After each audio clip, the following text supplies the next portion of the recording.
It's a good day to have a good day.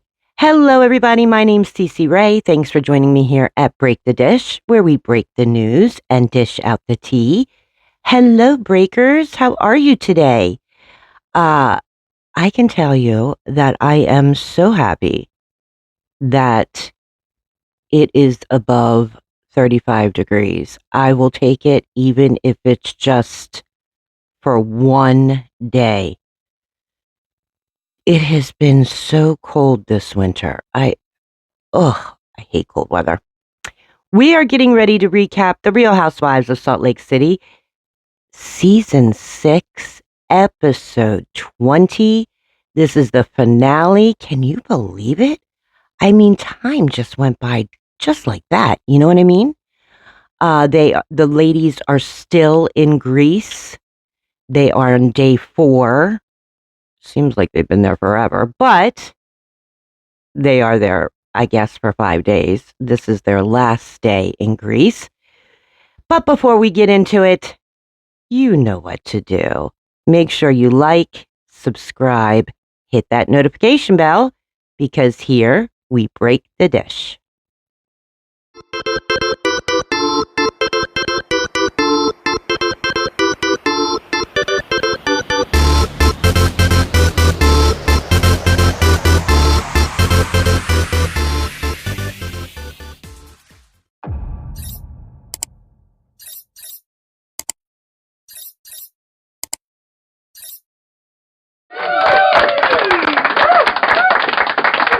We are recapping The Real Housewives of Salt Lake City, Season 6, Episode 20. The finale is here, breakers, and wow, that's all I can say. So this episode starts out, it's the morning. Everybody's happy-go-lucky, making their cappuccinos, Mary and Meredith are in the kitchen and having nice little morning pleasantries. And then Angie enters. And oh my gosh, Mary's expression when she sees Angie's face is priceless.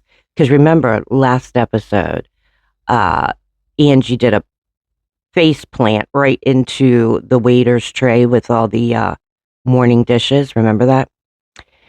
So Angie comes in and Mary's like, oh! And Angie's like, is it that bad? Mary's like, it's that bad. I mean, she is a little banged up, let's put it that way. And then I love Mary Cosby because she's like, well, at least you're still beautiful, Angie.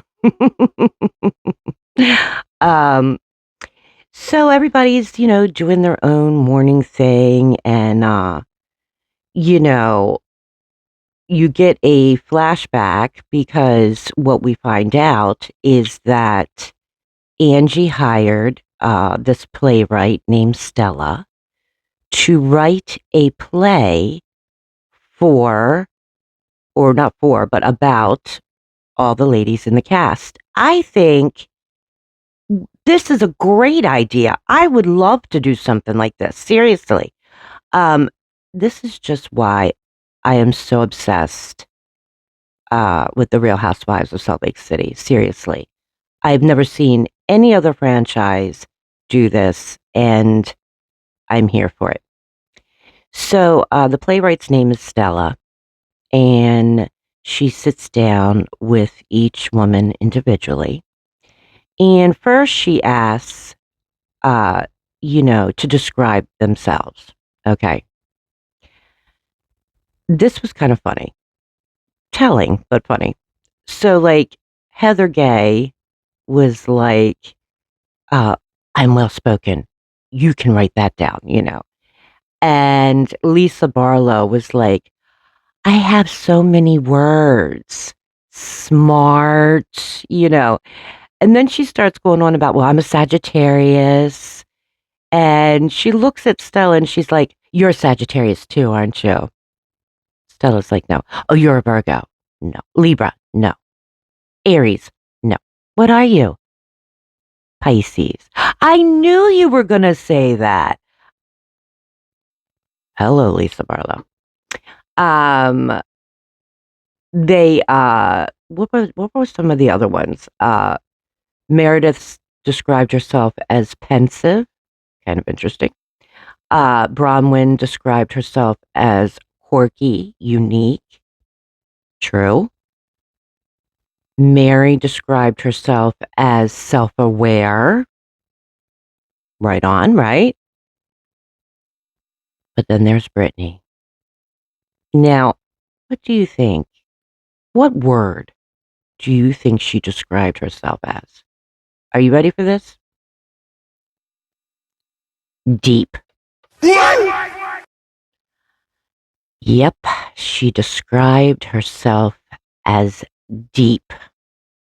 Not quite the word I would have chosen. Just saying. Then the ladies had to describe each other. Now, I am surprised. Poor Stella. I mean, I'm surprised this woman's ears were not bleeding, seriously. And I'm not going to say who said what, but there was dramatic ego. What was it? Guarded, lack of justice. You can imagine who said that. Putana. Mm-hmm. That was Lisa Barlow describing Whitney, by the way. Yeah. So that's how that was going. So they were flashing back to, Stella asking all these questions. So now they're back to the morning time, still in the kitchen, and Bronwyn comes down and, Meredith's like, would you like me to make you a cappuccino? And Bronwyn's like, okay, And then in Bronwyn's confessional, she says, I'm surprised to see Meredith so awake and happy because it wasn't like that just a few hours ago when she texted me to come to her room at 1:30 in the morning, and now she's running around the kitchen like a Maybelline ad. So Brahman goes to Mary's room, and the last three that were awake were Bronwyn, Mary, and Meredith, okay? And on the camera, you can see all three of them, saying goodnight to each other, and they go to bed. Well, apparently, Meredith was being a little paranoid. So she starts texting Bronwyn to come to her room. And she basically was grilling Bronwyn about what was being said at this lunch. Remember the lunch between Mary and Whitney and Bronwyn, okay? So Bronwyn's in Mary's room telling her this, And Mary's like, why wouldn't she have just asked us before we said goodnight? I mean, she could have asked me with you. Well, Mary also brings up a good point, which is she didn't want to do that because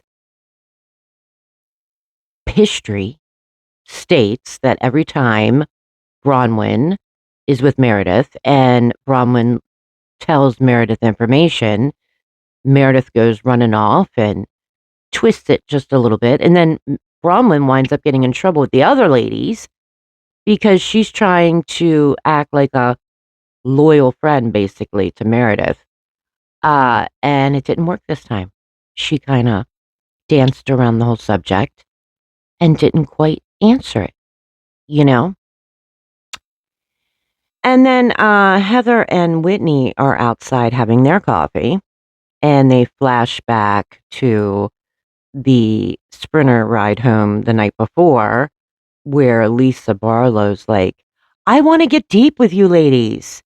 And Heather's like, you're the most shallow person I know. You're the last person that really wants to get deep. So true, right? So now all the ladies are getting ready and they're going to meet Angie's cousin at this winery. No matter where these ladies have gone on this trip, I mean, they could probably be at the dump and it just looks picturesque. You know what I mean? I mean, postcard ready. It is so beautiful. And so they're all sitting down having lunch with her cousin. I think his name was Miguel or Miguela or something like that. And, Angie starts explaining how, you know, that her father and his father are brothers, and she knows so much about her father's side, but she knows nothing really about her mother's side. She has no contact with that side of the family. And the only real memory she has is of her mother talking to her about when she was 8 years old, talking about the mother being 8 years old. And Angie's grandmother, uh, they were hiding in a bunker, and Angie's grandmother says to her, "You need to be quiet because if they hear us, they'll kill us." I mean, that's really surreal. But it also is just explaining, you know, the times, in that time frame in Greece, and why some of them did come to the United States. It's also explained why they came to Salt Lake City was because of the mining. It was easy for them to get a job in the salt mines. So, I mean, like, it's kind of interesting, And like Angie said, when she goes to Greece, it's not like a vacation. She sees it more as connecting to her roots. And I could see why. You know what I mean? Um, so now the ladies are back in the Sprinter van and they're heading back to the hotel. Or well, their house, not hotel, but the house they're renting. And crap hits the fan. And you know what it's about, don't you? Well, it starts with Meredith being a little passive aggressive. She leans over into the seat at Lisa Barlow and says, "I don't know why I'm here." Well, that kicked it off to Bronwyn saying, "Look, I'm just going to put it out there. Meredith texted me at 1:30 in the morning, wanted to have a conversation off camera. And then when I confronted her this morning about it, which was a big argument between these two, she's like, she starts gaslighting me, and it is so true because, you know, Bronwyn confronted her before they left and said, "Listen, I don't want to take things out of context, but, I didn't feel comfortable about our conversation. I know you were asking me about lunch." Meredith's like, "I never asked you about lunch." Bronwyn's like, "Yeah, Meredith, you did. You asked me about lunch." Meredith, stone cold face. "I didn't ask you about lunch." Yeah, exactly. So Bronwyn, not only did she go crazy in front of Meredith then, she's now going crazy in the Sprinter van, saying, "I'm not going to be gaslit. It's not acceptable." Like, I mean, it, it is a little crazy. I mean, this has been the theme for Meredith all season long. You know, all the ladies say one thing, and she's like, "Nope, that didn't happen. Nope, don't know what you're talking about." So all the ladies get back and they're all now getting ready to go see their play that was written about them. And you know what I found kind of interesting? So, you see all the ladies in their different bedrooms and stuff, and they're all getting ready. You see, makeup and suitcases and clothes and everything. But very briefly, you see Brittany's suitcase, which is empty, and next to the suitcase is a whole bunch of stuffed animals. How old is she? I mean, you just look. I find myself doing it right now, just shaking your head. You know what I mean? Like, mm. Gotta love Brittany.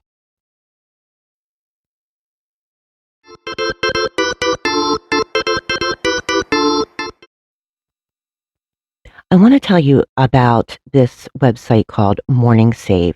I am obsessed with this website.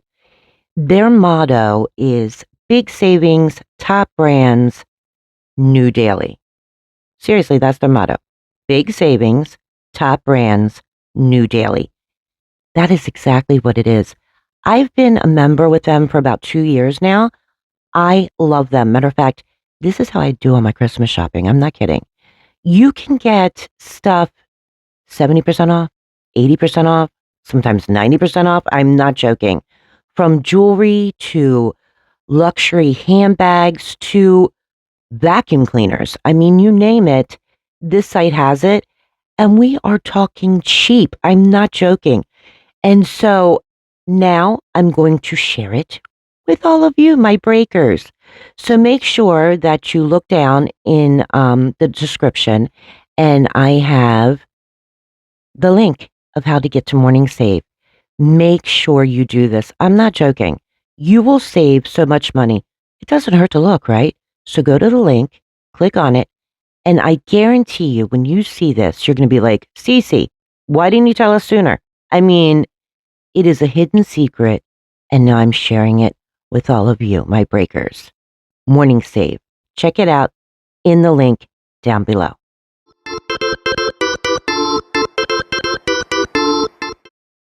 So now all the ladies are arriving at this, I guess, like open area outside to see their play. And before they sit down to watch it, there's this huge spread of food. And this is just a typical Mary Cosby moment, which I love. So Mary Cosby's standing there and she's got a plate of food in her hands, and she's starting to eat. And everybody else is eating too. And here comes Brittany. She walks up to the food. She's like, so I guess we have to serve ourselves? Yes, Brittany, you have to serve yourself. But the best part was Mary Cosby, because she gave this girl the biggest eye roll. I mean, she was like, seriously, we all know she's not playing with a full deck of cards there, but I mean, hello. So now all the ladies are done eating and they sit down, and Angie gives out these scarves that go over top of your head, and I think she called them a medilla. I might not be pronouncing that right, but she explains to the ladies that they are specifically given a specific color, and the color of the scarf signifies their character in the play. Okay, perfect. All right. So now I wrote these little notes down because this is really the main thing of the episode. Okay. So the cast comes out and the narrator starts with, there's 8 daughters that are born in a house. Okay. And they are all beautiful and brilliant. And they call themselves the Sisters of Salt, which I think is fantastic. Okay. And she says, and to the world, they are seen with elegance. But what the world doesn't see is that there's a war that's going on. And this war started with someone saying something. It could have been all of them, or it could have been none of them. Okay? So the narrator then goes on to the first introduction. Lisa. She's like the peacemaker.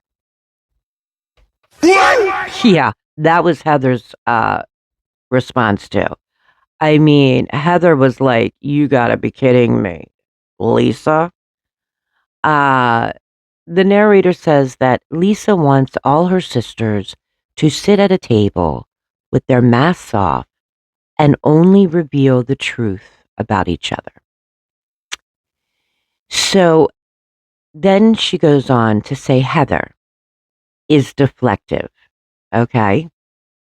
Mary turns to Heather and says, you're a joke wrapped in mascara. Which, I mean, not only did I burst out laughing, but Mary's over there, like, just rolling off of her chair, okay? All the way up till the narrator gave the meaning, okay? Which was, you hide behind your humor.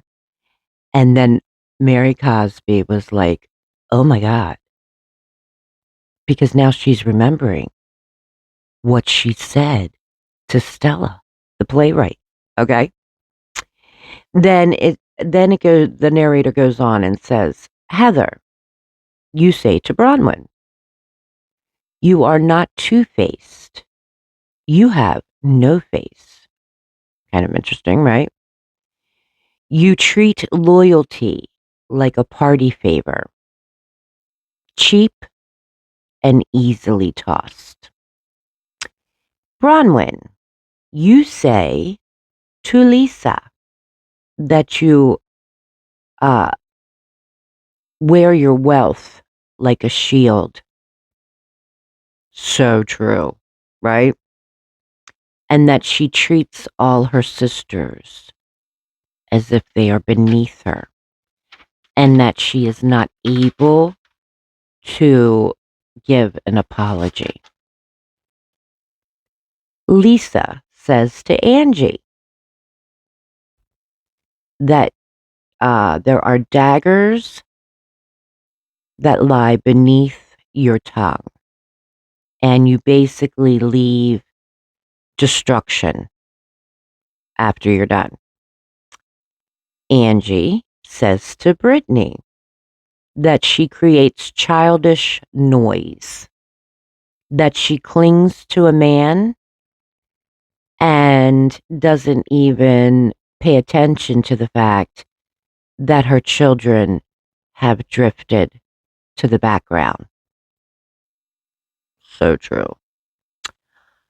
Brittany says to Mary that her words are like a blade sharper with truth. Mary says to Whitney that most people think that she's shallow, a flirt. But if she wants to be more than a decoration at someone's table, she needs to speak up. I like that. Whitney says to Meredith that she hides behind her words and semantics. And that arguing with her is like shouting into a maze. And at the end, words have failed Meredith. So all the sisters raise their glasses and make a toast. And they swallow truth like a poison. And at the end, they realize that they are nobody without their sisters. Which I love this. I mean, let's give it to Stella, shall we? Absolutely. I love this. So creative. I mean, Stella, girl, you nailed all of these women. Seriously. So while the play is going on, you can see Bronwyn like physically getting upset. I mean, like physically getting upset. Tears are rolling down her face. And she says to the ladies that she was horrified and that, that they spoke about her, which was true. It was truth. And that she said she's always had a problem with loyalty. She doesn't get it. nor does she give it. And it's something that she has to work on. And then in her confessional, okay, she says that even though she chooses to work things out with Todd, he has been disloyal to her. Very telling, right? Especially now that we know that they are separated. And then Lisa Barlow starts crying and she's like, I do hide behind my things. But of course, Lisa Barlow style, there's a big but there. And the but is, but I see it as my accomplishments. And Angie turns around and looks at Lisa and she's like, you know what? I haven't been a very good friend to you. I know you've had a rough year, and I'm sorry. And then Meredith starts speaking. She starts explaining how she can see the parallels, and that she was trained to use her words carefully, cautiously. She's very sensitive, and she's absolutely terrified of betrayal. She's been betrayed in the past, and that's why she puts a big wall up, because she's afraid to be betrayed again. And, Heather's kind of given the whole eye roll, like, oh boy. And she's like, look, Meredith, like, isn't some docile person here. I mean, you know, she's, she can make bold moves. And, she says that even, surprise her.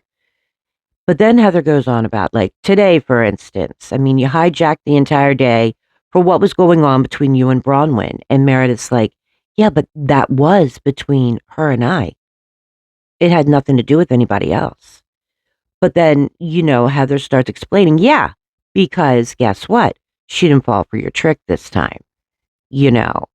She realized what she's done, and she wasn't giving you what you wanted, which was information about the lunch. And so Meredith then starts going into the poor victim thing, and this is why I don't open up with you women, and she runs off. I'm going to the bathroom, and while she's in the bathroom, Mary then starts yelling. Okay. She's like, what are we doing? Like, what are we here for? Like, are we friends or are we not friends?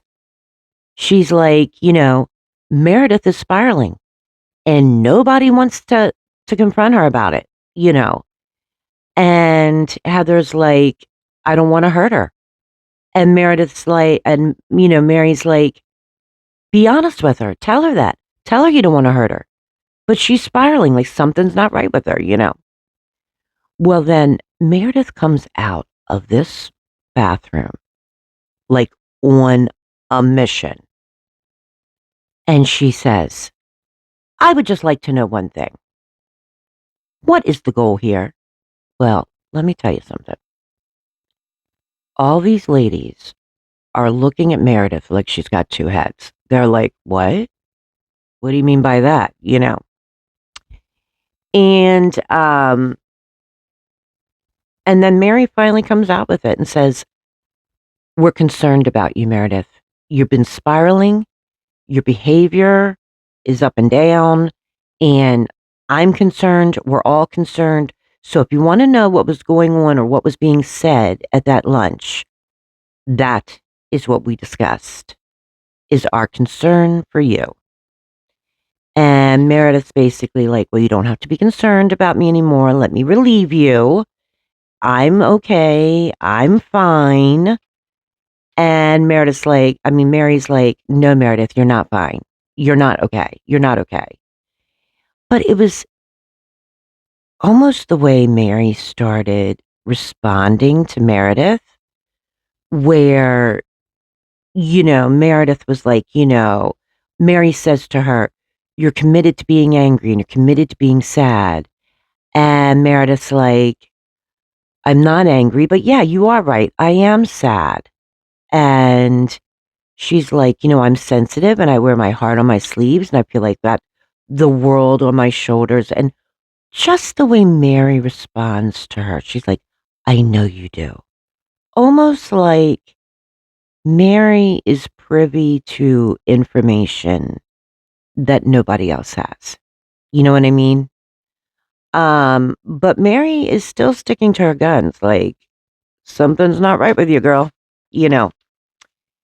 And then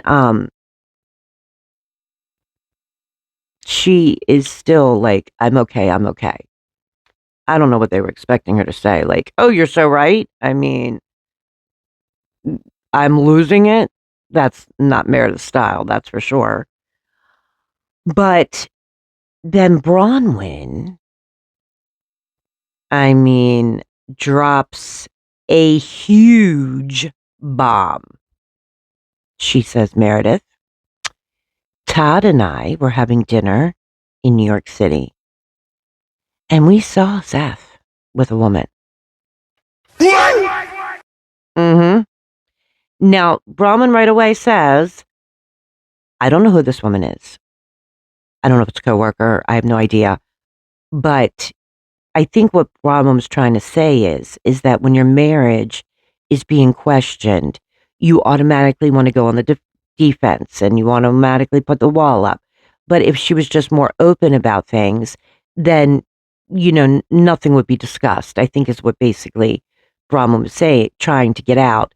But then Lisa Barlow jumps up and she's like, you're gross. This is gross. Like, you're trying to say that, that's having an affair. And Brahman's like, that's not what I'm saying whatsoever. I can't say that. I just don't know who it was, And meanwhile, Mary's like egging Brahman on and she's like, that's exactly what she's saying. Like, she saw the woman. She knows what she saw, And Meredith now has had it. She's done. She's trying to call a car service. Uh, she's like, I'm a happy woman. I have a happy marriage. I have a happy life. Like, leave me alone. And I'm out of here. And Lisa Barlow, of course, is like, right up her butt.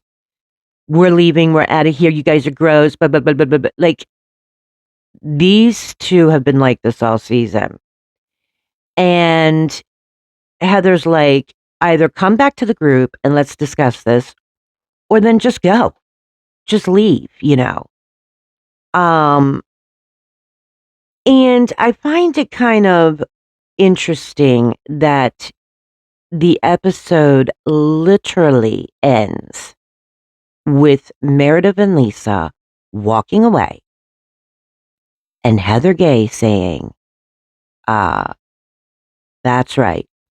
It's you two versus the world. Because all season, I have said this, that these two have made some sort of pact before filming where